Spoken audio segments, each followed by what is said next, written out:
Radio Tehran, শুরু হচ্ছে বিশ্ব সংবাদ।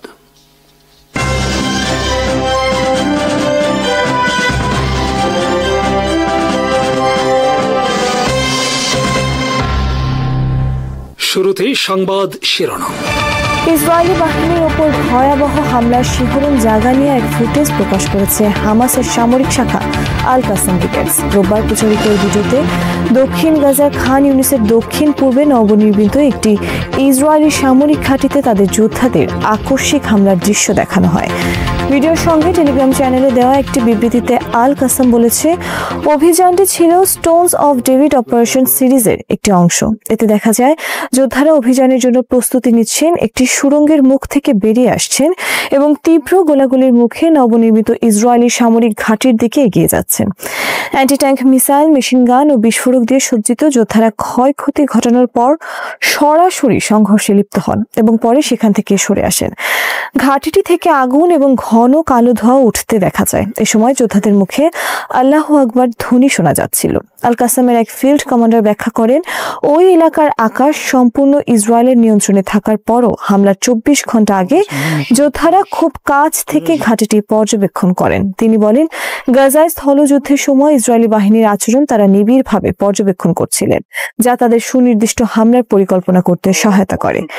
তার মতে যোদ্ধারা সাময়িকভাবে ঘাঁটিটি নিয়ন্ত্রণ নিতে সক্ষম হন এবং সরে আসার আগে কয়েকজন ইসরায়েলি সেনা হতাহত হন। আল কাসাম জানিয়েছে, হামলাকারী দলটি একটি পদাতিক প্লাটুন নিয়ে গঠিত ছিল, যারা সাওয়াজ বোমা, আল ইয়াসিন 105 শেল ও আত্মঘাতী বিস্ফোরক ব্যবহার করে ঘাঁটিটি এবং এর পাহাড়ে থাকা বেশ কয়েকটি মার্কাভা 4 ট্যাঙ্ক আঘাত হানেন। যোদ্ধারা ঘটনাস্থলের পাশে ইসরায়েলি সেনাদের ব্যবহার করা বাড়িগুলোতেও হামলা চালান এবং হালকা অস্ত্র, হ্যান্ড গ্রেনেড ও স্নাইপার ফায়ার দিয়ে খুব কাছ থেকে বেশ কয়েকজনকে নির্মূল করেন। কাসামের তরফ থেকে জানানো হয়, পরে যখন ইসরায়েলি উদ্ধারকারী বাহিনী ঘাঁটিতে পৌঁছায় তখন একজন আত্মঘাতী বোমা হামলাকারী তাদের মধ্যে নিজেকে বিস্ফোরিত করেন, যার ফলে আরও হতাহতের ঘটনা ঘটে। আল কাসাম বলেছে, অভিযানটি কয়েক ঘন্টা ধরে চলে। এ সময় যোদ্ধারা ইসরায়েলি সেনাদের লাশ ও আহতদের সরিয়ে নিতে হেলিকপ্টারগুলোর তৎপরতা লক্ষ্য করেন। ইসরায়েলি সামরিক বাহিনী জানিয়েছে, খান ইউনিসের এ অভিযানের সঙ্গে অপারেশন আল আকসা ফ্লাড নামে পরিচিত 2023 সালের 7 অক্টোবরের হামলার যথেষ্ট মিল রয়েছে। এর আগে আল মায়াদিনের খবরে বলা হয়, গাজা উপত্যকায় দীর্ঘ অবরোধ এবং তীব্র বোমা হামলার মধ্যেও ইসরায়েলি বাহিনীর ওপর বড় পরিসরে হামলা চালিয়ে যাচ্ছেন ফিলিস্তিনি যোদ্ধারা। গাজা সিটির ভেতরে অনুপ্রবেশকারী দখলদার বাহিনীর বিরুদ্ধে আরও কয়েকটি বড় অভিযান পরিচালনার কথা জানিয়েছেন তারা। খবরে বলা হয়, আল কাসামের যোদ্ধারা গাজা সিটির দক্ষিণে তাল আল হাওয়ার সালাহি টাওয়ারের দক্ষিণে একটি ইসরায়েলি মার্কাভা ট্যাঙ্কে আল ইয়াসিন 105 শেল দিয়ে আঘাত করেন। একই এলাকায় একটি বাড়িতে অবস্থান করা ইসরায়েলি বাহিনীর দিকে অ্যান্টি পার্সোনাল শেল নিক্ষেপ করেন যোদ্ধারা। এতে নিশ্চিতভাবে প্রাণহানির ঘটনা ঘটে। তাছাড়া একটি ট্যান্ডেম রকেট প্রোপেলেড গ্রেনেড দিয়ে একটি ইসরায়েলি নামার এপিসিতে আঘাত হানেন তারা। এর একদিন আগে আল কাসাম জানায়, তাদের যোদ্ধারা আবু জুর খামারের কাছে সাওয়াজ ডিভাইস দিয়ে একটি মার্কাভা ট্যাঙ্কে আঘাত করেন এবং বেশ কয়েকটি মর্টার শেল দিয়ে ইসরায়েলি সেনাদের জটলায় গোলা বর্ষণ করেন। তাছাড়া 24 সেপ্টেম্বর গাজার আল তুফা এলাকার হালাওয়া অঞ্চলে কাসামের স্নাইপারের হাতে এক ইসরায়েলি সেনা নিহত হন। এদিকে প্যালেস্টাইনিয়ান ইসলামিক জিহাদ আন্দোলনের সামরিক শাখা আল কুদস ব্রিগেডসও একাধিক হামলার কথা জানিয়েছেন। তারা নিশ্চিত করেছেন, তাদের যোদ্ধারা গাজা সিটির আল সাবরা এলাকার আল আশিল জংশনের কাছে অ্যান্টি আর্মার শেল দিয়ে একটি ইসরায়েলি মার্কাভা ট্যাঙ্ককে আঘাত করেছেন। 2 দিন আগে তারা আল কুদস হাসপাতালের আশপাশে আগে থেকে পেতে রাখা একটি অ্যান্টি আর্মার বিস্ফোরক ডিভাইসের বিস্ফোরণ ঘটিয়ে একটি ইসরায়েলি সামরিক যান ধ্বংস করেছিলেন। পৃথক অভিযানে গাজা সিটির ওপর গোয়েন্দা তথ্য সংগ্রহের মিশন চালানোর সময় কুদসের যোদ্ধারা একটি ইসরায়েলি গোয়েন্দা ড্রোনের নিয়ন্ত্রণ নিয়েছেন। আল মায়াদিনের খবরে বলা হয়, চলমান আগ্রাসন, অবরোধ ও গাজা সিটির ওপর দখলদারিত্ব চাপানোর চেষ্টার পরও ফিলিস্তিনি প্রতিরোধ দলগুলো জোর দিয়ে বলেছে, বিভিন্ন অক্ষে তাদের অভিযান ও অতর্কিত হামলা অব্যাহত থাকবে। তারা বলেছেন, গাজা জুড়ে, বিশেষ করে গাজা সিটিতে তারা ইসরায়েলি বাহিনীর মোকাবেলা করতে দৃঢ় প্রতিজ্ঞ। ইসরায়েলি সংবাদ মাধ্যম জানিয়েছে, অধিকৃত পশ্চিম তীরে একটি গাড়ি চাপা দেওয়ার ঘটনায় এক ইসরায়েলি সেনা গুরুতর আহত হয়েছেন। ইসরায়েলি ব্রডকাস্টিং কর্পোরেশনের মতে, যে চালক ঘটনাটি ঘটিয়েছিলেন তাকে ইসরায়েলি বাহিনী গুলি করে এবং পরে তাকে মৃত ঘোষণা করা হয়। এর আগে ইসরায়েলি সেনাবাহিনীর একজন মুখপাত্র জানান, তারা উত্তর পশ্চিম তীরের জর্জ জংশনের কাছে একটি হামলার খবর পেয়েছেন, যদিও সে সময় অতিরিক্ত কোনো বিবরণ দেয়া হয়নি। পরে ইসরায়েলি সেনাবাহিনী জানায় তারা একজন ফিলিস্তিনিকে হত্যা করেছেন, যিনি ওই জংশনের কাছে গাড়ি চাপা দেওয়ার ঘটনা ঘটান। ওই ঘটনায় আহত সেনা সদস্যর অবস্থা গুরুতর বলেও জানায় আইডিএফ। এদিকে মধ্য ইসরায়েল ও অধিকৃত দক্ষিণ পশ্চিম তীরে ইসরায়েলি সামরিক অবস্থানগুলোকে লক্ষ্য করে ব্যালিস্টিক ক্ষেপণাস্ত্র ছুড়েছে ইয়েমেনের আনসার আল্লাহ মুভমেন্ট সমর্থিত সশস্ত্র বাহিনী। এ সময় ইসরায়েলের বিভিন্ন এলাকায় সাইরেন বেজে ওঠে। সোমবার ইসরায়েলি সামরিক বাহিনী জানিয়েছে ইয়েমেনের হুথিদের ছোড়া একটি ব্যালিস্টিক ক্ষেপণাস্ত্র আকাশ প্রতিরক্ষা ব্যবস্থার মাধ্যমে প্রতিহত করতে সক্ষম হয়েছেন তারা। প্রতিবেদনে বলা হয়, ক্ষেপণাস্ত্র নিক্ষেপের ঘটনায় মধ্য ইসরায়েল ও দক্ষিণ পশ্চিম তীরের কয়েকটি বসতিতে সতর্কতামূলক সাইরেন বাজানো হয়। এরপর আশ্রয় কেন্দ্রগুলোর দিকে ছুটতে থাকেন ইহুদি বসতি স্থাপনকারীরা। তবে ক্ষয়ক্ষতি বা হতাহতের খবর জানায়নি ইসরায়েল। গাজায় ফিলিস্তিনিদের ওপর ইসরায়েলি আগ্রাসনের জবাবে প্রায় প্রতিদিনই ইসরায়েলি ক্ষেপণাস্ত্র ছুড়ছেন হুথিরা। একই সঙ্গে সাগরে ইসরায়েল সংশ্লিষ্ট জাহাজ চলাচলের উপর নিষেধাজ্ঞা জোরালো করা হয়েছে। ইসরায়েলি পার্লামেন্ট নেসেট ফিলিস্তিনি বন্দীদের জন্য মৃত্যুদণ্ডের একটি বিল অনুমোদন করেছে। ফিলিস্তিনি মানবাধিকার গোষ্ঠীগুলো বলেছে এর মাধ্যমে নজিরবিহীন বর্বরতার আরেকটি অধ্যায় শুরু করল ইসরায়েল। রোববার নেসেটের জাতীয় নিরাপত্তা কমিটি অভিযুক্ত ফিলিস্তিনি বন্দীদের জন্য মৃত্যুদণ্ডের অনুমতি দিয়ে একটি বিল অনুমোদন করে। প্যালেস্টিনিয়ান কমিশন ফর ডিটেইনিজ অ্যাফেয়ার্স এবং প্যালেস্টিনিয়ান প্রিজনার সোসাইটি বিলটিকে নজিরবিহীন বর্বরতা আখ্যা দিয়ে এর নিন্দা জানিয়েছে। পরিসংখ্যান অনুসারে ইসরায়েলি কারাগারগুলোতে বর্তমানে প্রায় 11,100 ফিলিস্তিনি বন্দী রয়েছেন।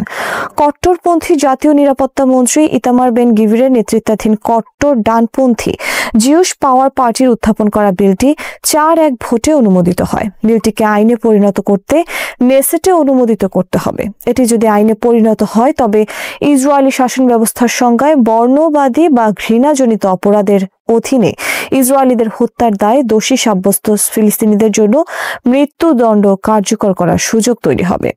প্যালেস্টিনিয়ান কমিশন ফর ডিটেইনিজ অ্যাফেয়ার্স এবং প্যালেস্টিনিয়ান প্রিজনার সোসাইটি এক যৌথ বিবৃতিতে বলেছে, গাজায় গণহত্যা শুরুর পর থেকে ইসরায়েলের নজিরবিহীন বর্বরতার ধারাবাহিকতায় এই পদক্ষেপ আশ্চর্যজনক কিছু নয়। এই পদক্ষেপ থেকে ইসরায়েলকে বিরত রাখতে বিশ্ববাসীর প্রতি আহ্বান জানিয়েছেন তারা বলেছেন, ইসরায়েলের কারাগারগুলোতে আগে থেকে স্লো এক্সিকিউশন নীতি চলে আসছে। ফিলিস্তিনি বন্দীদের চিকিৎসা, খাদ্য সহ মৌলিক অধিকারগুলো থেকে তাদের বঞ্চিত করা হচ্ছে। নির্মম শারীরিক নির্যাতনের শিকার হচ্ছেন তারা। এই প্রবণতা এখন ভয়াবহ অবস্থার দিকে এগোচ্ছে। ইরানের সেনাবাহিনীর প্রধান মেজর জেনারেল আমির হাতামি বলেছেন, শত্রুরা সর্বদা আমাদের নজরদারিতে রয়েছে এবং তাদের যে কোনো ভুলের কঠোর জবাব দেওয়া হবে। তিনি বলেন, শত্রুদের জানা উচিত সামর্থ্য, সক্ষমতা ও উচ্চ আদর্শের কারণে শেষ পর্যন্ত ইরানি জাতি বিজয়ী হবে। রোববার তেহরানের সামরিক বিশ্ববিদ্যালয়গুলোর শিক্ষার্থীদের যৌথ প্রশিক্ষণ কর্মসূচির সমাপনী অনুষ্ঠানে তিনি বলেন, সশস্ত্র বাহিনী, বিশেষ করে ইরানের সেনাবাহিনী দেশের স্বাধীনতা, ভৌগোলিক অখণ্ডতা এবং পবিত্র ইসলামী শাসন ব্যবস্থাকে রক্ষার অত্যন্ত গুরুত্বপূর্ণ দায়িত্ব পালন করছে।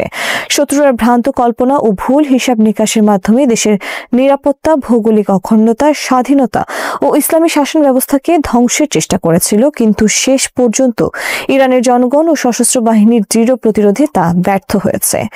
শক্তিশালী সশস্ত্র বাহিনী, জনগণের সমর্থন এবং সর্বোচ্চ নেতার প্রজ্ঞাময় নেতৃত্বের কারণে শত্রুরা তাদের অবৈধ লক্ষ্য পূরণে ব্যর্থ হয়েছে এবং ইরানের জনগণ বিজয় অর্জন করেছে। জেনারেল হাতামি ইরানের সশস্ত্র বাহিনীর প্রস্তুতিকে স্থায়ী ও নিরবিচ্ছিন্ন হিসেবে উল্লেখ করে বলেন, এই প্রস্তুতি অত্যন্ত মূল্যবান। আমরা সর্বদা শত্রুকে নজরদারিতে রাখছি এবং তাদের যে কোনো ভুল বা অবিবেচক পদক্ষেপের বিরুদ্ধে কঠোর ব্যবস্থা নেওয়া হবে। তিনি 12 দিনের যুদ্ধ প্রসঙ্গে বলেন, ইরানের সচেতন ও দূরদর্শী জনগণ সেই যুদ্ধে অত্যন্ত গুরুত্বপূর্ণ ভূমিকা পালন করেছে। প্রয়োজনে তারা আবারও মাঠে নামবে এবং দায়িত্বশীলতার সঙ্গে নিজেদের ভূমিকা পালন করবে। সৌদি আরবের সাথে পাকিস্তানের সদ্য স্বাক্ষরিত প্রতিরক্ষা চুক্তি নিয়ে আন্তর্জাতিক অঙ্গনে জল্পনা তুঙ্গে। বিশেষ করে চুক্তি ঘিরে পাকিস্তানের পারমাণবিক কর্মসূচির ভূমিকা নিয়ে নানা প্রশ্ন উঠছে। একই ধারায় প্রশ্ন উঠছে, তবে কি সৌদির কাছে পরমাণু অস্ত্র বিক্রি করছে পাকিস্তান? চুক্তিটি নিয়ে বিতর্কের পর পাকিস্তানের প্রতিরক্ষা মন্ত্রী খাজা আসিফ এবার মন্তব্য করলেন। তিনি বলেন, সৌদি আরবের সাথে দায়িত্বশীল প্রতিরক্ষা সহযোগিতার চুক্তি করেছে ইসলামাবাদ। এই চুক্তির মাধ্যমে যৌথ সামরিক মহড়া, গোয়েন্দা সহযোগিতা এবং শত্রুপক্ষের হামলা মোকাবেলায় যৌথ অবস্থানের সমঝোতা হলো। সৌদির ক্রাউন প্রিন্স ও পাকিস্তানের প্রধানমন্ত্রী রিয়াদে এই প্রতিরক্ষা চুক্তি স্বাক্ষর করেন। এতে বলা হয়েছে যে কোনো এক দেশের উপর হামলা হলে সেটি উভয় দেশের বিরুদ্ধে হামলা হিসেবে বিবেচিত হবে। যৌথ সামরিক মহড়া ও গোয়েন্দা সহযোগিতা এই চুক্তির গুরুত্বপূর্ণ অংশ। ইসরায়েলের কাতার হামলায় এক সপ্তাহের মধ্যে স্বাক্ষরিত এই চুক্তি আঞ্চলিক শক্তির ভারসাম্য বদলের ইঙ্গিত দিচ্ছে। বিশ্লেষকদের মতে পাকিস্তানের পারমাণবিক কর্মসূচি এবং সৌদি আরবের সম্ভাব্য পারমাণবিক উচ্চাকাঙ্ক্ষা এর কেন্দ্রবিন্দুতে রয়েছে। ব্রিটিশ সাংবাদিককে দেওয়া এক সাক্ষাৎকারে পাকিস্তানের প্রতিরক্ষা মন্ত্রী খাজা আসিফ বলেন, সৌদি আরবের সঙ্গে প্রতিরক্ষা চুক্তি হঠাৎ কোনো ঘটনার ফল নয়। বছরের পর বছর আলোচনার পর এই সমঝোতা হয়েছে, যা দুই দেশের সম্পর্ককে লেনদেনের বাইরে এনে প্রাতিষ্ঠানিক রূপ দিয়েছে। আসিফ স্মরণ করিয়ে দেন, সৌদি আরবের সঙ্গে পাকিস্তানের প্রতিরক্ষা সম্পর্ক অন্তত ৫-৬ দশকের পুরনো। অতীতে ৪ থেকে ৫ হাজার পাকিস্তানি সেনা সৌদিতে মোতায়েন ছিল। এখনও সেখানে তাদের সামরিক উপস্থিতি রয়েছে। তিনি বলেন, দুই দেশের প্রতিরক্ষা সহযোগিতার নতুন কিছু নয়, বরং এটি দীর্ঘদিনের ঐতিহ্য। পারমাণবিক চুক্তির বিষয়ে বিস্তারিত জানতে অস্বীকৃতি জানিয়ে তিনি বলেন, এ ধরনের প্রতিরক্ষা সমঝোতা প্রকাশ্যে খোলাসা করার বিষয় নয়। বিশ্বজুড়ে নানা জল্পনা থাকলেও তার অবস্থান স্পষ্ট। পাকিস্তান পারমাণবিক শক্তি নিয়ে দায়িত্বশীল, কোনো অবস্থাতেই অস্ত্র বিক্রি বা হস্তান্তর করা হবে না। বিশেষজ্ঞরা মনে করেন, এই চুক্তি মধ্যপ্রাচ্যের শক্তির ভারসাম্য পাল্টে দিতে পারে। ইরান ইসরায়েল উত্তেজনা, মার্কিন প্রভাব এবং চীনের ক্রমবর্ধমান ভূমিকার মধ্যেই পাকিস্তান ও সৌদি আরবের ঘনিষ্ঠতা নতুন ভূরাজনৈতিক সমীকরণ তৈরি করেছে। এনপিটিতে স্বাক্ষর না করায় পাকিস্তানের অস্ত্রাগার নিয়েও নতুন করে আলোচনা শুরু হয়েছে। ये नवाज शरीफ की डिमांड है कि इमरान खान को जेल में डालो और इलेक्शन में मुझे हिस्सा ना ले सके। मैं आप सबको बताना चाहता हूं कि इन्होंने पूरा प्लान बनाया हुआ है। ইমরান খানের মুক্তির দাবিতে ফের বিক্ষোভে উত্তাল পাকিস্তান। দেশজুড়ে কয়েক হাজার কর্মী সমর্থক জড়ো হয়ে সরকারের বিরুদ্ধে স্লোগান তোলেন। বিক্ষোভকারীরা শুধু মুক্তির দাবি নয়, ইমরান খানের বিরুদ্ধে করা 1.5 শতাধিক মামলা প্রত্যাহারের দাবি তোলেন। সমাবেশে যোগ দেন তার বোন আলিমা খান সহ পিটিআই নেতারা। मैं सिर्फ बताना चाहता हूं कि मैं रूल ऑफ लॉ में मानता हूं, कानून में मानता हूं। পেশোয়ারে সকাল থেকেই ঢল নামে বিক্ষোভকারীদের। দিন গড়িয়ে রাত হলেও সমাবেশের উত্তাপ কমেনি। রাস্তা জুড়ে ইমরান খানের মুক্তি চাই স্লোগানে মুখর হয়ে ওঠে শহর। মিছিলকারীরা শহরের প্রধান সড়কগুলো দখলে নিলে যান চলাচল অচল হয়ে পড়ে। বিভিন্ন স্থান থেকে মিছিল নিয়ে সমর্থকরা শহরের কেন্দ্রস্থলে মিলিত হন। পেশোয়ার ছাড়াও পাঞ্জাব, সিন্ধু, বেলুচিস্তান, গিলগিট, বাল্টিস্তান, পাকিস্তান শাসিত কাশ্মীর এবং ইসলামাবাদ থেকেও সমর্থকরা যোগ দেন। স্থানীয় ও জাতীয় সংবাদ মাধ্যম জানিয়েছে, অনেকে কয়েকশো কিলোমিটার পেরিয়ে বিক্ষোভে অংশ নিতে এসেছেন। তাদের অভিযোগ, ইমরান খানের বিরুদ্ধে রাজনৈতিক উদ্দেশ্য প্রণোদিত মামলা দিয়ে গণতন্ত্রকে ধ্বংস করা হচ্ছে।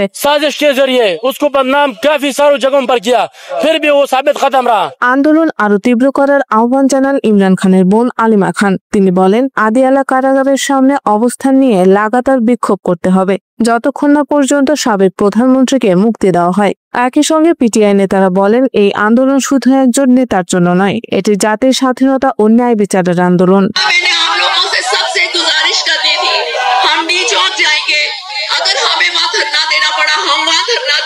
খাইবার পাখতুনখোয়ার মুখ্যমন্ত্রী বিচার বিভাগের প্রতি সংবিধান অনুসারে ন্যায় বিচার নিশ্চিত করার আহ্বান জানান। তিনি উল্লেখ করেন, ইমরান খান ও তার স্ত্রী সহ পিটিআই এর নেতাকর্মী এবং দেশের 25 কোটি মানুষ ন্যায্য বিচারের প্রত্যাশায় আছেন। अगले 10 से 14 दिन तक इसके बीच में ये पहुंचेगी पिंडी। सारे पाकिस्तान से वो लोग उसी टाइम पे निकलेंगे। 2018 সালের নির্বাচনে বিপুল ভোটে জয়ী হয়ে প্রধানমন্ত্রী হন ইমরান খান। তবে 2022 সালে সংসদে অনাস্থা ভোটে তিনি ক্ষমতাচ্যুত হন। পরের বছর দুর্নীতি ও ঘুষের অভিযোগে গ্রেপ্তার হন এবং একাধিক মামলায় সাজা পান। পাকিস্তানের বিচার বিভাগের তথ্য মতে বর্তমানে ইমরান খানের বিরুদ্ধে 1.5 শতাধিক মামলা বিচারাধীন রয়েছে। ये नवाज शरीफ की डिमांड है कि इमरान खान को जेल में डालो और इलेक्शन में मुझे हिस्सा ना ले सके। রাজনৈতিক বিশ্লেষকদের মতে ইমরান খানের মুক্তি ঘিরে এই বিক্ষোভ পাকিস্তানের রাজনৈতিক অঙ্গনে নতুন অচলাবস্থার ইঙ্গিত দিচ্ছে।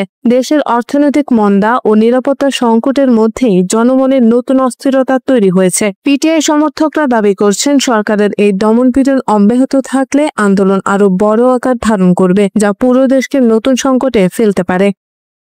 মধ্যপ্রাচ্যে মহৎ কিছু এবং বিশেষ কিছু আসছে, এমন বার্তাই দিচ্ছেন ট্রাম্প। তবে তার শান্তি নাকি গণহত্যা, এ বিষয়ে এখনো কিছু জানা যায়নি। যদিও ট্রাম্প বারবার বলেছেন যুদ্ধ শেষ করার সময় এসেছে। অপরদিকে নেতানিয়াহু ফক্স নিউজকে বলেছেন ইসরায়েল ওয়াশিংটনের সাথে মিলে পরিকল্পনাটি বাস্তবায়নে কাজ করছে, কিন্তু কি পরিকল্পনা তা তিনি স্পষ্ট করেননি। হোয়াইট হাউসে মার্কিন প্রেসিডেন্ট ডোনাল্ড ট্রাম্প এবং ইসরায়েলি প্রধানমন্ত্রী বেনিয়ামিন নেতানিয়াহুর মধ্যে এবছরের চতুর্থ বৈঠক অনুষ্ঠিত হতে যাচ্ছে। 2 বছরব্যাপী গাজায় ইসরায়েলের সামরিক অভিযানের অবসান ঘটিয়ে ভবিষ্যৎ শাসন ব্যবস্থার পরিকল্পনা নিয়ে আলোচনা হবে এ বৈঠকে।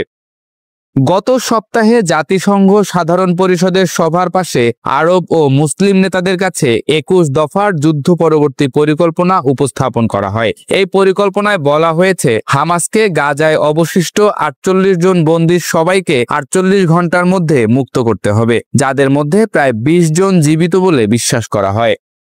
পরিকল্পনা অনুযায়ী হামাস যোদ্ধারা গাজা ত্যাগ করতে পারবে অথবা প্রতিরোধ ত্যাগ করলে সাধারণ ক্ষমা পাবে। গাজায় পর্যাপ্ত মানবিক সহায়তা পৌঁছানো হবে, কিছু ফিলিস্তিনি বন্দী ইসরায়েলি কারাগার থেকে মুক্ত হবে এবং ইসরায়েলি বাহিনী ক্রমান্বয়ে প্রত্যাহার করা হবে।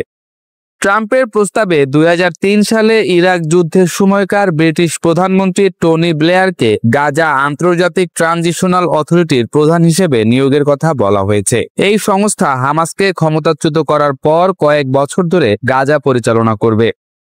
যেটার প্রাথমিক বাজেট প্রথম বছর $90 মিলিয়ন, দ্বিতীয় বছর $133.5 মিলিয়ন এবং তৃতীয় বছর $164 মিলিয়ন হবে।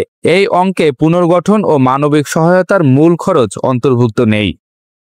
নেতানিয়াহুর লিকুদ পার্টি 32টি আসন নিয়ে ইতোমধ্যে সংখ্যালঘু সরকার চালাচ্ছে, যার মোট আসন সংখ্যা 120টির মধ্যে মাত্র 7টি। জুলাই মাসে ধর্মীয় ছাত্রদের সামরিক চাকরি থেকে অব্যাহতির বিষয়ে 2টি প্রধান অতি ধর্মীয় দল সরকার ও জোট ত্যাগ করায় নেতানিয়াহু কঠিন পরিস্থিতিতে পড়েছেন। এমনকি সরকার পতন হতে পারে এবং নতুন নির্বাচন হতে পারে বলেও মনে করছেন অনেকেই। We also defend others. We defend our Arab neighbors. সাম্প্রতিক সপ্তাহে ব্রিটেন, ফ্রান্স, কানাডা, অস্ট্রেলিয়া সহ বেশ কিছু পশ্চিমা দেশ ফিলিস্তিনি রাষ্ট্রকে স্বীকৃতি দিয়েছে, যা ইসরায়েল ও মার্কিন যুক্তরাষ্ট্রের বিরোধিতা সত্ত্বেও করা হয়েছে। এ পর্যন্ত 159টি দেশ ফিলিস্তিনি রাষ্ট্রকে স্বীকৃতি দিয়েছে। শুক্রবার জাতিসংঘে নেতানিয়াহুর বক্তব্যের সময় অনেক প্রতিনিধি প্রতিবাদে হল ত্যাগ করেন। তিনি বলেছেন, অক্টোবর 7-এর পর জেরুজালেমের 1 মাইল দূরে ফিলিস্তিনিদের একটি রাষ্ট্র দেয়া, সেপ্টেম্বর 11-এর পর নিউ ইয়র্কের 1 মাইল দূরে আল কায়দাকে একটি রাষ্ট্র দেয়ার মতো। রবিবার হামাস বলেছে তারা মিশর ও কাতারের মধ্যস্থতাকারীদের কাছ থেকে নতুন কোনো প্রস্তাব পায়নি, তবে যুদ্ধ শেষ করার জন্য নতুন কোনো প্রস্তাব এলে তা বিবেচনা করবে বলেছে সংগঠনটি। হামাসের সামরিক শাখা কাসাম ব্রিগেড সতর্ক করেছে যে গাজা শহরের ক্রমবর্ধমান ইসরায়েলি স্থল আক্রমণ ও বিমান হামলার মধ্যে 2 জন ইসরায়েলি বন্দীর সাথে যোগাযোগ হারিয়ে গেছে। বর্তমান পরিস্থিতিতে ট্রাম্প নেতানিয়াহু বৈঠকে গাজা যুদ্ধ শেষ ও শান্তি প্রতিষ্ঠার পথে কতটা এগিয়ে যেতে পারবে তা নির্ভর করবে উভয় পক্ষের রাজনৈতিক ইচ্ছা এবং আন্তর্জাতিক সমর্থনের উপর। অনেকের মতে রাশিয়া সাবেক সিরিয়া সরকারের পতনের অন্যতম প্রধান হোতা এবং আসাদ ইস্যুতে সমঝোতা হয়েছিল। We announce to you from the Syrian news channel the victory of the great Syrian revolution. What a painful sight for President Vladimir Putin. আসাদের পতন এবং সিরিয়া তাহরির আল শাম সন্ত্রাসীদের হাতে পড়ার রহস্য অজানাই রয়ে গেছে। কি এমন ঘটেছে যে সন্ত্রাসী গোষ্ঠী সহজেই 10 দিনের মধ্যে পুরো সিরিয়া দখল করে সেখানে একটি সরকার গঠন করতে সক্ষম হয়েছে? তা বের করতে হয়তো বছরের পর বছর সময় লাগবে। Tell me what you're feeling watching the Russians go past. نصر كبير وفرحة الحمد لله قتلونا ودمرونا. কিছু প্রশ্ন সামনে আসে, যেমন সন্ত্রাসীরা দামেস্ক দখল করার পর কেন ইরানি দূতাবাস দখল করে নিল কিন্তু রাশিয়ার দূতাবাস অক্ষত রইল? রাশিয়া কিভাবে এখনো সিরিয়ার পশ্চিম উপকূলে তার বাহিনী মোতায়েন রেখেছে এবং কেন তারা সন্ত্রাসীদের উপর বোমাবর্ষণ করেনি? এর জবাবে কিছু সূত্র রাশিয়ায় শক্তিশালী ইসরায়েলি লবি এবং রাশিয়া ও ইসরায়েলের মধ্যে সুসম্পর্কের কথা উল্লেখ করেছে। সূত্র মতে ইসরায়েল রাশিয়াকে রাজি করিয়েছে যে তারা যেন ইরান ও প্রতিরোধ শক্তির সাথে তাহরির আল শামের মধ্যে চলমান লড়াই থেকে দূরে থাকে এবং মস্কো যেন কেবল নিজের স্বার্থ রক্ষা নিয়ে ভাবে। ফলে দেখা গেছে ইসরায়েল ইচ্ছেমতো সিরিয়ায় দখলদার বিরোধী প্রতিরোধ যোদ্ধাদের অবস্থানগুলোতে বোমাবর্ষণ করলেও তখন রাশিয়া কোনো প্রতিক্রিয়া দেখায়নি।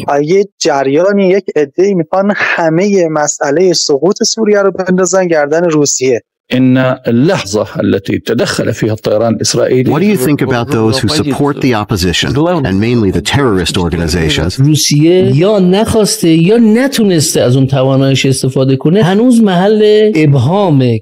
বাশার আল আসাদ এবং তার বাবা হাফেজ আল আসাদ কয়েক দশক ধরে সোভিয়েত ইউনিয়ন এবং পরবর্তীতে রাশিয়ার প্রধান মিত্র ছিলেন। 1971 সালে সিরিয়ার তার্তুস বন্দরে রাশিয়ান জাহাজের স্থায়ী ঘাঁটি প্রতিষ্ঠিত হয় এবং এই বন্দর ব্যবহার করে উত্তর আফ্রিকা এবং লিবিয়ায় প্রভাব বজায় রাখতে সক্ষম হয় রাশিয়া। সোভিয়েত ইউনিয়নের পতনের পর পুতিন সবসময় রাশিয়াকে তার সোনালী অতীতে ফিরিয়ে আনার চেষ্টা করেছেন এবং এই লক্ষ্যে তিনি সিরিয়ায় নিজের উপস্থিতি জোরদার করেন। সিরিয়ার মাধ্যমে এই অঞ্চলে রাশিয়া প্রভাব বিস্তারের সুযোগ পায়, কিন্তু বাশার আল আসাদের পতনের পর এক সপ্তাহের মধ্যে রাশিয়া সিরিয়ায় তার অবস্থান হারায়। There is so much happiness, and when they leave, I will be even happier. অন্যদিকে বাশার আল আসাদের পতনের পর রাশিয়ার অর্জন এতটাই কম ছিল যে সমঝোতার সম্ভাবনাও বাতিল হয়ে যায়। احتمالاً از طریق برخی از واسطه ها قول‌هایی شاید گرفته باشن. تعبیر من میخوام بگم به نظر من روس‌ها اغفال شده. ধারণা করা হয় কোনো মহলের মাধ্যমে হয়তো মস্কোকে এমন কিছু প্রতিশ্রুতি দেওয়া হয়েছিল যার ফলে রাশিয়া ধোঁকায় পড়ে। দৈনিক গার্ডিয়ান জানায় আলেপ্পোতে আক্রমণের এক বছর আগে জোলানি তাহরির আল শামের সামরিক শাখার কমান্ডার আবু হাসান আল হামুইকে বিশেষ ড্রোন ইউনিট গঠনের নির্দেশ দিয়েছিল। পরবর্তীতে শাহিন নামের এই ড্রোন ইউনিট তাহরির আল শামের অগ্রগতিতে গুরুত্বপূর্ণ ভূমিকা রাখে। ওয়াশিংটন পোস্ট জানায় সিরিয়ার সরকারের বিরুদ্ধে যুদ্ধ শুরু হওয়ার প্রায় 5 সপ্তাহ আগে ইউক্রেনীয়রা তাহরির আল শামকে 20 জন ড্রোন বিশেষজ্ঞ এবং 150টি FVP মডেলের ড্রোন সরবরাহ করেছিল। Я могу сказать со 100% уверенностью, что боевиков тренируют зарубежные специалисты и инструктора. Я могу сделать вывод из этого то, что спецслужбы Украины присутствуют в зоне этой эскалации Идлиб. Недавно был случай, то, что начали использовать дроны камикадзе в ночное время суток. Это означает, что они используют уже с ночными камерами, может быть, с тепловизорами. বাশার আসাদের পতনের আগে 6 মাস ধরে রাশিয়ার গোয়েন্দা সংস্থাগুলো বলে আসছিল যে ইউক্রেনীয় সেনাবাহিনী এবং তাহরির আল শাম যৌথভাবে ড্রোন ও রাসায়নিক অভিযান চালাচ্ছে। نزدیک به بیش از 2 ساله پرچم‌های اوکراین رو دیوارا کشیده شده، شعار به زبان اوکراینی نوشته شده. اونا نمی‌دونم اینا رو خبر دارید یا نه. خب این از دید سرویس‌های اطلاعاتی روس خارج نبود که داره چه اتفاقی میفته و میدونید حملاتی که این گروه‌ها کردن با مدرن‌ترین تجهیزات روسی هست که ناتو در اختیارشون قرار داد. خب ওয়াল স্ট্রিট জার্নালে প্রকাশিত নিবন্ধে ইউক্রেনের প্রেসিডেন্টের দপ্তর প্রধান আন্দ্রে ইয়েরমাক স্পষ্টভাবে বলেছেন কিভাবে ইউক্রেনীয় বাহিনী যুক্তরাষ্ট্রের সহায়তায় সিরিয়ায় মস্কোর স্বার্থকে ধ্বংস করে বাশার আসাদের পতন ঘটিয়েছে। 2024 সালের জুন মাসে ইউক্রেনের সামরিক গোয়েন্দা বিভাগ বলেছিল বছরের শুরু থেকে ইউক্রেনের এজেন্টদের সহায়তায় সিরিয়ার বিদ্রোহীরা বারবার রাশিয়ার সামরিক স্থাপনায় আক্রমণ করেছে।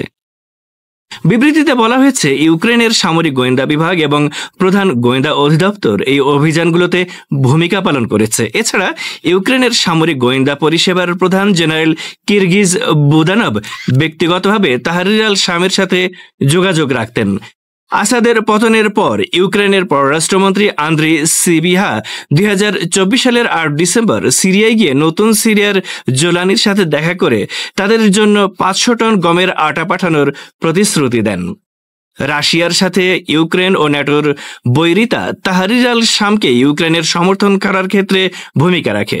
যদি একদিন সিরিয়ার পরিস্থিতি স্থিতিশীল হয় এবং একটি পশ্চিমাপন্থী সরকার সিরিয়ার সম্পূর্ণ নিয়ন্ত্রণ নেয়, তাহলে রাশিয়াকে সিরিয়ার তার্তুস এবং লাতাকিয়ায় তার ঘাঁটি খালি করতে হবে। ফলে রাশিয়া পশ্চিম এশিয়ায় তার সমস্ত স্বার্থ এবং উত্তর আফ্রিকার প্রবেশদ্বার হাতছাড়া করবে। প্রশ্ন ওঠে, রাশিয়া কেন আসাদ সরকারের পতন ঠেকায়নি? The U.S. and its European allies have agreed to keep those banks out of a financial messaging system called SWIFT, hoping to put more pressure on Russia's government. Targeting Russia's top financial institutions and members of Vladimir Putin's inner circle, now even members of his family. Bashar আল আসাদের পতনের 17 দিন আগে 2024 সালের 21 November মার্কিন অর্থ বিভাগ 100টিরও বেশি Russian bank প্রতিষ্ঠান এবং কর্মকর্তাদের উপর নিষেধাজ্ঞা দেয়। The United States is, of course, considering new sanctions against Russia, proposing to cut some of its top banks from dollar transactions. We will bring in a full asset freeze on all Russian banks, looking to coordinate with our allies. এই ব্যাংকগুলোর মধ্যে ছিল Russian গ্যাসপ্রম bank, যার তুর্কি এবং সংযুক্ত আরব আমিরাতের ব্যাংকের শাখাগুলো যা কিনা রাশিয়ায় বৈদেশিক মুদ্রা প্রবাহের জন্য গুরুত্বপূর্ণ চ্যানেল। তাই এই নিষেধাজ্ঞা রাশিয়ার অর্থনীতির জন্য বড় আঘাত। تجار روسی و هر کسی که یونیون پی هایی داشته که خلاصه وصل به گازپروم بانک بوده میبینه که ATM ها ارور میدن در امارات، ترکیه و چند کشور دیگه. حالا امارات ترکیه رو عمدن دارم میگم چون دو تا از مهمترین مجاری پولشویی و دور زدن تحریم‌های روسیه هستن و پارتنر جدی اقتصاد روسیه محسوب میشن. 5 দিন পর ব্রিটিশ ন্যাশনাল ক্রাইম এজেন্সি, মার্কিন অর্থ বিভাগ এবং সংযুক্ত আরব আমিরাতের নিরাপত্তা পরিষেবা ব্রিটেনের নেতৃত্বে এক যৌথ অভিযানে আমিরাতে রুশ বিরোধী নিষেধাজ্ঞা লঙ্ঘনের অভিযোগে 80 জনকে গ্রেফতার করা হয়। এই অভিযান চালিয়ে রাশিয়াকে বুঝিয়ে দেওয়া হয় যে আমরা নিষেধাজ্ঞা লঙ্ঘনকারীদের সম্পর্কে জানি এবং আগামীতে তাহরির আল শামের সাথে রাশিয়া যেন সংঘাতে না জড়ায়। কিন্তু সিরিয়ায় রাশিয়ার আরেকটি দুর্বলতাও ছিল। পুতিন 2024 সালের 19 ডিসেম্বর সংবাদ সম্মেলনে সিরিয়ায় রাশিয়ার আরেকটি বড় দুর্বলতার কথা জানিয়েছিলেন। তিনি বলেন, সিরিয়ায় রাশিয়ার কোনো স্থলবাহিনী ছিল না এবং সেখানে ছিল কেবল বিমান বাহিনী। ফলে তাদের পক্ষে স্থলযুদ্ধে তাহরির আল শাম সন্ত্রাসীদের অগ্রগতি থামানো সম্ভব ছিল না। To a certain extent, our goal has been achieved. We did not have ground troops in Syria. They simply were not there. یک مسئله سریع نشون میده که خب روسیه در بحث مبارزه با این جریانی که شروع کرد نقش اصلی در حفظ اسد نبود. یعنی نقش اصلی بر عهده و مأموریت روس‌ها که نبود. خودتون هم دیدین که خب ارتش اسد وضعیتی براش پیش اومد। অন্যদিকে ইরানের সর্বোচ্চ নেতা বলেছিলেন, সিরিয়ায় ইরানের উপস্থিতি ছিল পরামর্শক হিসাবে এবং সিরিয়ার সেনাবাহিনীর উচিত ছিল সন্ত্রাসীদের বিরুদ্ধে লড়াই করা, কিন্তু তারা লড়াই না করে আত্মসমর্পণ করে। ফলে সিরিয়ার বাহিনী ও ইরানি সামরিক উপদেষ্টারা কোনো কাজে আসেনি।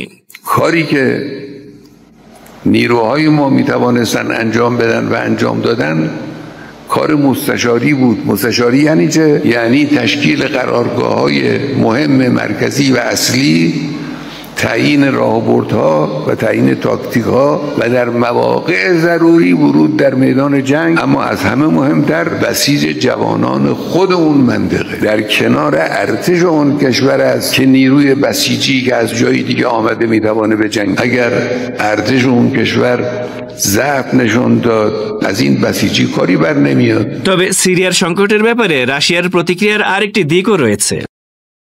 স্বাভাবিকভাবেই তাদেরকে হয় নিজেদের স্বার্থ অথবা সিরিয়ার সরকারকে রক্ষা করার মধ্যে একটিকে বেছে নিতে হতো।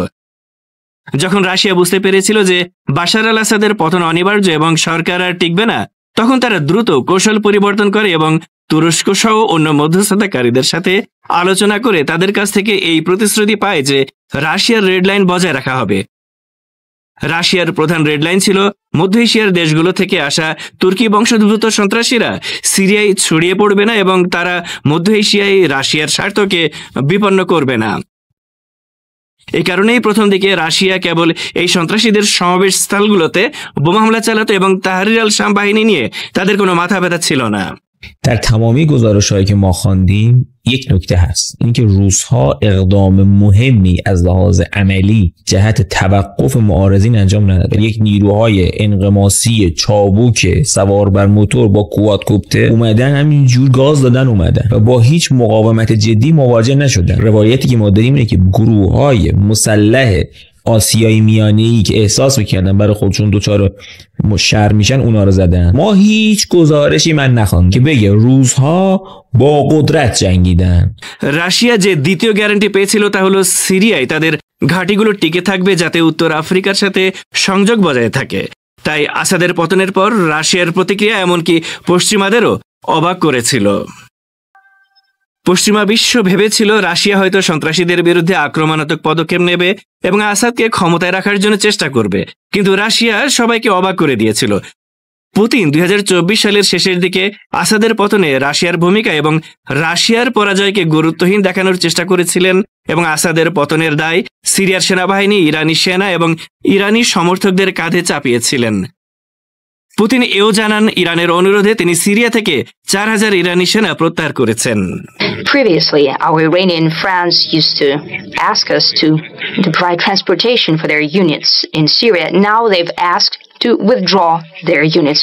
We have transported out 4000 Iranian fighters to Tehran from Khmeimim base. من الان دعوا نمیخوام بکنم که این 4000 تا نیروی نظامی بودن، غیر نظامی بودن، اما 4000 تا شناسنامه ایرانی بوده دیگه. یعنی 4000 نفر از اتباع ایرانی روسیه خارج کرد. چرا آقای پوتین رو گفت؟ چرا اصلا گفت نظامی؟ هدف اصلیش این بود که پیام صریح داشت میداد به ناتو، آمریکا، به غرب، من با ایران همکاری نظامی امنیتی دارم، میپذیرم. رسما رئیس جمهور روسیه میاد میپذیره مسئولیت خروج شناسنامه ایرانی। পুতিনের এই কথা থেকে বোঝা যায় যে ইরানের সাথে সামরিক ও নিরাপত্তা জোট পুতিনের কাছে এখনো গুরুত্বপূর্ণ এবং তিনি ন্যাটো ও মার্কিন যুক্তরাষ্ট্রকে খুব স্পষ্টভাবে জানিয়ে দিয়েছেন যে ইরানের সাথে তার সামরিক ও নিরাপত্তা সহযোগিতা বজায় রয়েছে। যদিও রাজনৈতিক বিশ্লেষণে এই প্রশ্নের কোনো উত্তর নেই যে রাশিয়া কেন সিরিয়ায় আসাদ সরকারের পতন ঠেকাতে পারেনি। এই প্রশ্নের উত্তরে এক কথাই বলা যেতে পারে, রাশিয়া হয়তো সক্ষম ছিল না অথবা খুব একটা ইচ্ছুক ছিল না। চলতি মাসের শুরুতে কাতারের রাজধানী দোহায় বিমান হামলার ঘটনায় ক্ষমা চেয়েছেন ইসরায়েলের প্রধানমন্ত্রী বেনিয়ামিন নেতানিয়াহু। এই হামলায় এক কাতারি নাগরিক নিহত হওয়ার পর 29 সেপ্টেম্বর তিনি কাতারের প্রধানমন্ত্রী শেখ মোহাম্মদ বিন আব্দুল রহমান বিন জসিম আল থানির কাছে ক্ষমা চেয়েছেন। পাশাপাশি ভবিষ্যতে কাতারে আর কখনো হামলা করা হবে না বলেও প্রতিশ্রুতি দিয়েছেন নেতানিয়াহু। অন্যদিকে নেতানিয়াহুর এ পদক্ষেপকে স্বাগত জানিয়েছেন কাতারের প্রধানমন্ত্রী। আল জাজিরার এক প্রতিবেদনে বলা হয়েছে 29 সেপ্টেম্বর হোয়াইট হাউসে মার্কিন প্রেসিডেন্ট ডোনাল্ড ট্রাম্পের সঙ্গে বৈঠক করেছেন নেতানিয়াহু। বৈঠকের পর নেতানিয়াহু কাতারের প্রধানমন্ত্রীর সঙ্গে ফোনে কথা বলেন, তখনই নেতানিয়াহু ক্ষমা চান। এরপর হোয়াইট হাউসে বিবৃতিতে বলা হয়, কাতারে হামাসকে লক্ষ্য করে পরিচালিত হামলায় কাতারি নিরাপত্তা কর্মী নিহতের ঘটনায় দেশটির প্রধানমন্ত্রী মোহাম্মদ বিন আব্দুল রহমান আল থানির কাছে গভীর শোক প্রকাশ ও ক্ষমা চেয়েছেন ইসরায়েলের প্রধানমন্ত্রী বেনিয়ামিন নেতানিয়াহু। এই হামলার মাধ্যমে কাতারের সার্বভৌম লঙ্ঘনের জন্য অনুতাপও প্রকাশ করেছেন তিনি। নেতানিয়াহু নিশ্চিত করেছেন যে ভবিষ্যতে এমন হামলা আর চালাবে না ইসরায়েল। বিবৃতিতে আরও বলা হয়, কাতারের প্রধানমন্ত্রী আল থানি ইসরায়েলি প্রধানমন্ত্রীর এই পদক্ষেপকে স্বাগত জানিয়েছেন। সেই সঙ্গে বলেছেন, আঞ্চলিক নিরাপত্তা ও স্থিতিশীলতা রক্ষার জন্য অর্থপূর্ণ ভূমিকা রাখতে কাতার সবসময়ই প্রস্তুত। গত 9 সেপ্টেম্বর কাতারের রাজধানী দোহায় বিমান হামলা চালায় ইসরায়েল দাবি করেছিল গাজায় সংঘাত বন্ধে যুক্তরাষ্ট্রের সমর্থিত একটি প্রস্তাবের সঙ্গে যুক্ত হামাস নেতাদের লক্ষ্য করেই এই হামলা চালানো হয়েছে। ওই হামলায় হামাসের অন্তত 5 সদস্য নিহত হন বলে জানা গেছে। পাশাপাশি কাতারের নিরাপত্তা কর্মকর্তা বদর আল দোসারিও প্রাণ হারান, তবে হামাসের শীর্ষ নেতারা বেঁচে যান। কাতারের পররাষ্ট্র মন্ত্রণালয় নেতানিয়াহুর ক্ষমা চাওয়ার বিষয়টি নিশ্চিত করেছে। তারা জানিয়েছে, ফোন কলে ইসরায়েলের প্রধানমন্ত্রী কাতারের সার্বভৌম লঙ্ঘনের জন্য দুঃখ প্রকাশ করেছেন, প্রতিশ্রুতি দিয়েছেন ভবিষ্যতে কাতারের ভূখণ্ডকে আর কখনো লক্ষ্যবস্তু করা হবে না। শ্রোতা বন্ধুরা, বিশ্ব সংবাদে এই ছিল আমাদের সর্বশেষ আয়োজন। সঙ্গে থাকার জন্য আপনাদের সবাইকে অসংখ্য ধন্যবাদ।